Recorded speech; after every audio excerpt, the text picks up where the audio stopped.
Hello everyone and welcome back to another video from Apps Academy. In this video, I'm going to show you how to log into your existing account on KuCoin app. So let's get started right away. First of all, open up the KuCoin application on your device. And if you haven't logged into your account already, you will see the sign up/login button at the homepage. Go ahead and tap on it. And now you will be asked to either enter your phone number or your email address to sign up or continue with your Telegram. You can tap on the login button at the top right corner to proceed into your account. You will now have the same options to enter your email address and password or to proceed with your Telegram.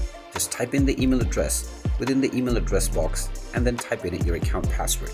Then tap on the login button, and after you solve a CAPTCHA, you will be asked to enter the verification code that has been sent to your email or your phone.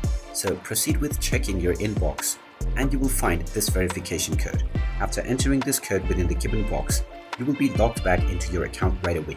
And now you will immediately be able to start making your trades and buy and sell within the KuCoin market. And there you have it. That is how easy it is to log into your existing account on KuCoin. If you find this video helpful, make sure you hit that like button and subscribe to our channel if you haven't done so already. Also ring that notification bell to never miss another update from us. Thank you for watching and I will see you again in the next video.